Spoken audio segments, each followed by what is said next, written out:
Utah Tech University ended this year's Docutah International Film Festival with a screening in St. George of the documentary film Moses, 13 Steps.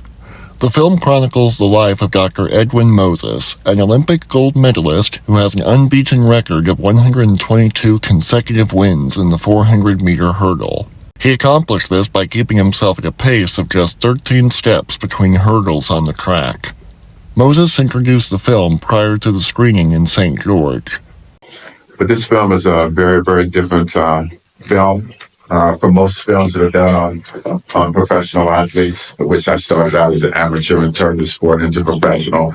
But what you'll see is almost like a time capsule of my life and using innovation to become a world-class athlete, which I wasn't, because when I came out of high school, I was unrecruitable.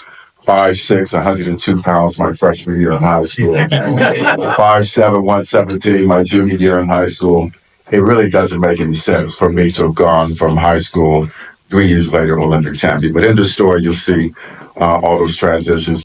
As he took questions after the screening, Moses said the process of putting the movie together was long, but rewarding. I can't even envision a film being made.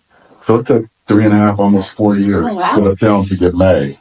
And for probably the first 3 years, I was just, man, getting tired of going through the archives. And they said, we want a picture of this guy doing this.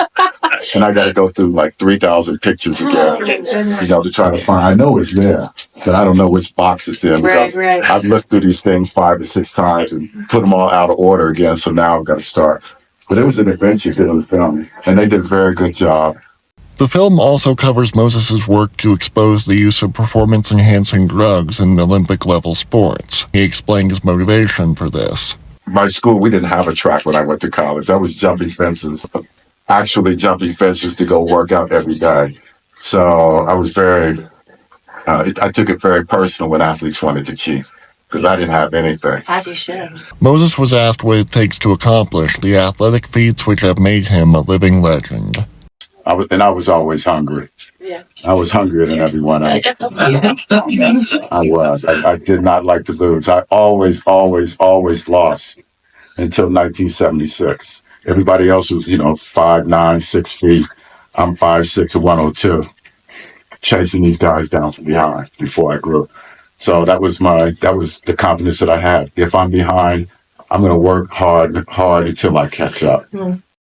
This is Nick Fiala, reporting for St. George News, your #1 source for local news.